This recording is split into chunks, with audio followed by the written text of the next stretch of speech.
बोलो बोलो महालक्ष्मी मैया की जय। तो आइए पितर पक्ष में माता महालक्ष्मी का जो महालक्ष्मी आती है तो पितर पक्ष में ही क्यों आती हैं? किसी ने आज तक विचार ही नहीं किया कि हाँ। महालक्ष्मी पितर पक्ष में क्यों आती है।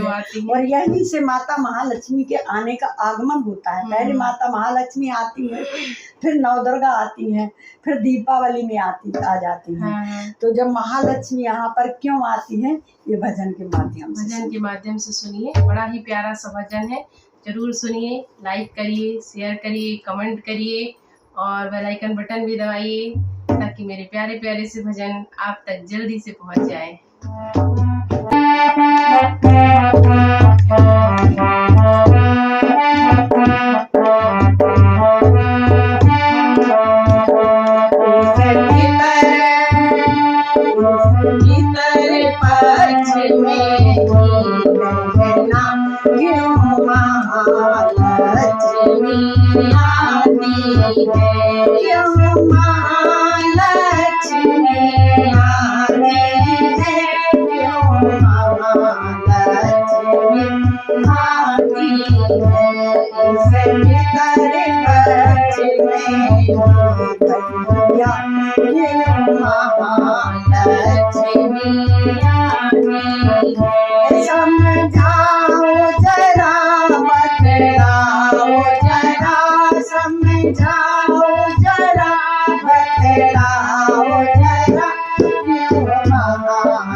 और भक्ति करे मोरे श्रद्धा भाव से भक्ति करे सुख संपत्ति का संग्रह का सुख संपत्ति का संग्रह का मैया लक्ष्मी भंडारे भरे मैया लक्ष्मी भंडारे भरे मैया लक्ष्मी भंडारे भरे सभी तारे पक्ष में ही बहना क्यों माँ